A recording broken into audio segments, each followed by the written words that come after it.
안녕하십니까, 창업사령원입니다. 이번 영상은 2026년도 창업성장기술개발사업 안에 디딤돌 과제가 1차 계획이 공고되었습니다. 자세한 내용을 살펴보겠습니다. 이번 디딤돌 과제는 2025년도 10월 23일이었죠. 중소기업 기술개발 지원사업 통합 공고안에 포함되어 있었죠. 창업성장기술개발사업은 크게 디딤돌 사업과 팁스 과제로 나누어집니다. 창업성장기술개발 사업 안에 이 디딤돌 과제는 올해 이번에 공고가 됐었고요. 이번에 공고된 것은 상반기 사업입니다. 하반기는 3월달, 3월달에 하반기가 공고될 예정입니다. 2025년도에 비해서 2026년도 사업은 한 3, 4개월 정도 앞당겨서 시행되고 있음을 알 수 있었습니다.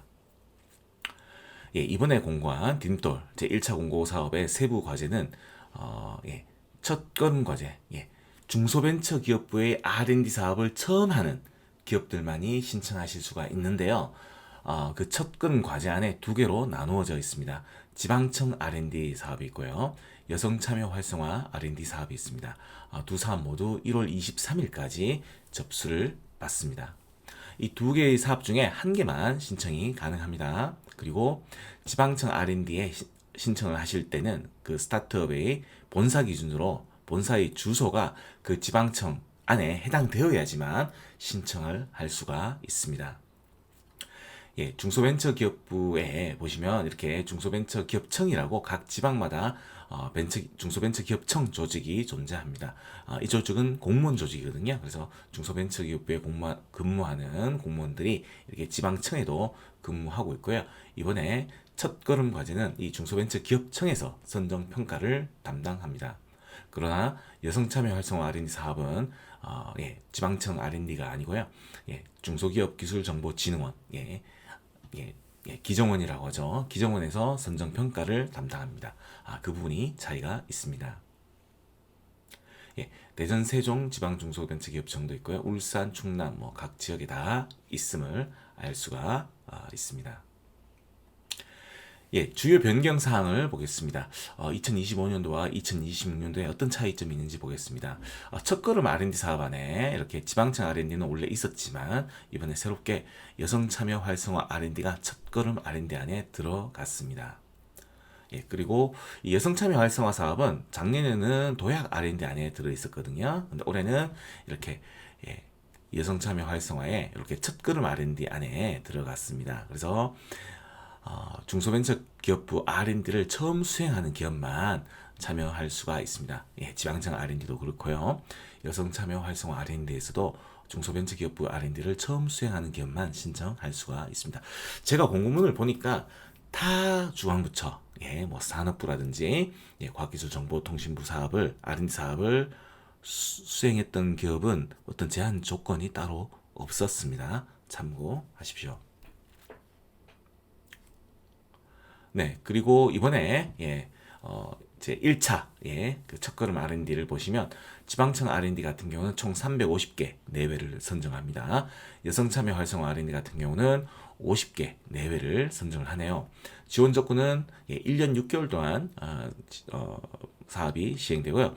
최대 지원금이 2억 원입니다. 그 중에 정부 지원 연구개발비 비중은 75%고요. 지원 방식은 자유공모, 자유로운 주제 하에서 신청하실 수가 있습니다. 신청 자격을 보시면요. 자, 업력이 7년 이하여야 되고요. 우선. 그리고 매출액이 20억 원 미만이어야 됩니다.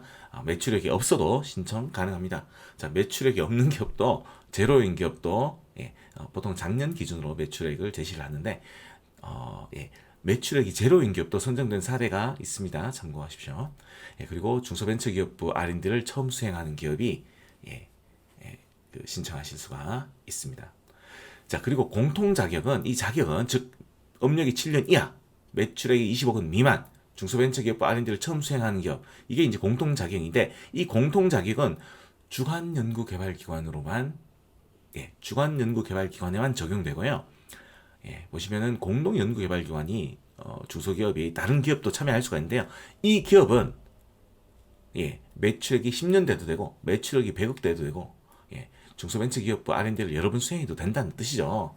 자, 그래서 전략을 짜셔야 되겠죠. 우리 기업이 만약에 공동연구개발기관에 해당되면 주간연구개발기관을 하나 끌고 가는 전략으로 신청하실 수가 있겠네요.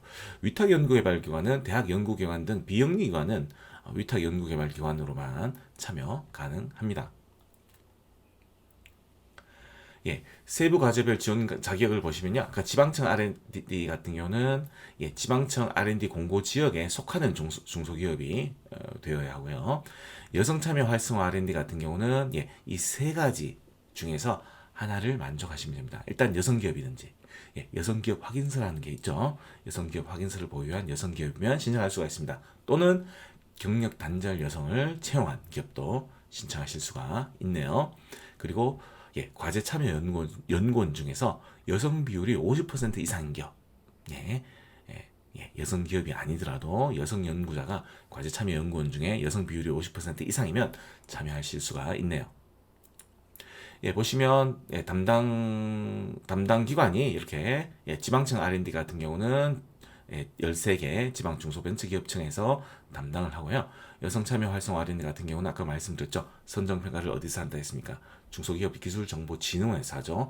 담당 기관이 벤처기업청이 아닙니다. 기정원에서 담당하고 있습니다.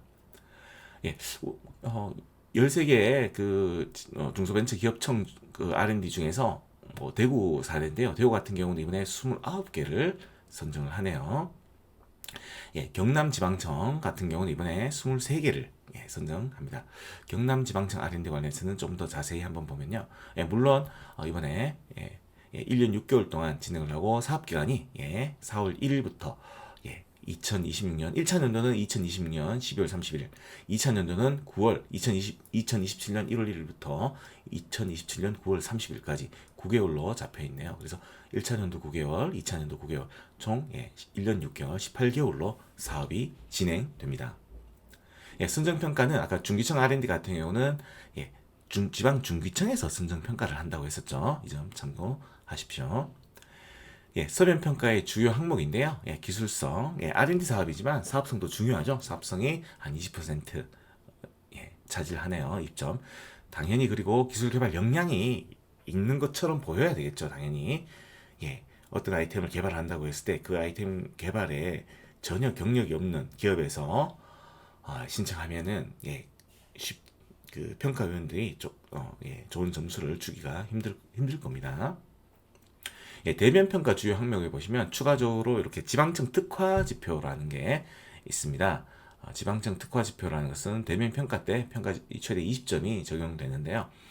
이제 특화 분야의 적합성인데요. 경남 같은 경우는 특화 분야가 우주항공, 원전, 수소, AI, 로봇, 소재 등 이런 부분이 있는데 이런 지역 특화 분야와 내가 제안하는 아이템이 좀 적합성이 있으면 특화 분야 적합성에서 좋은 점수를 받을 수가 있겠네요. 그리고 연구 조직 인프라, 연구소 기업 부설 연구소가 있느냐 또는 기술개발 전담 부서가 있느냐에 따라서 점수가 달라집니다. 지식재산권 보유 여부에서도 이렇게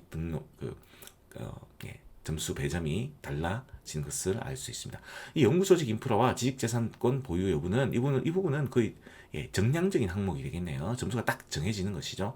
그러나 특화 분야 적합성과 해외 진출 계획은 평가위원회 시선에 따라서 점수가 좀 달라질 수 있는 것 같습니다.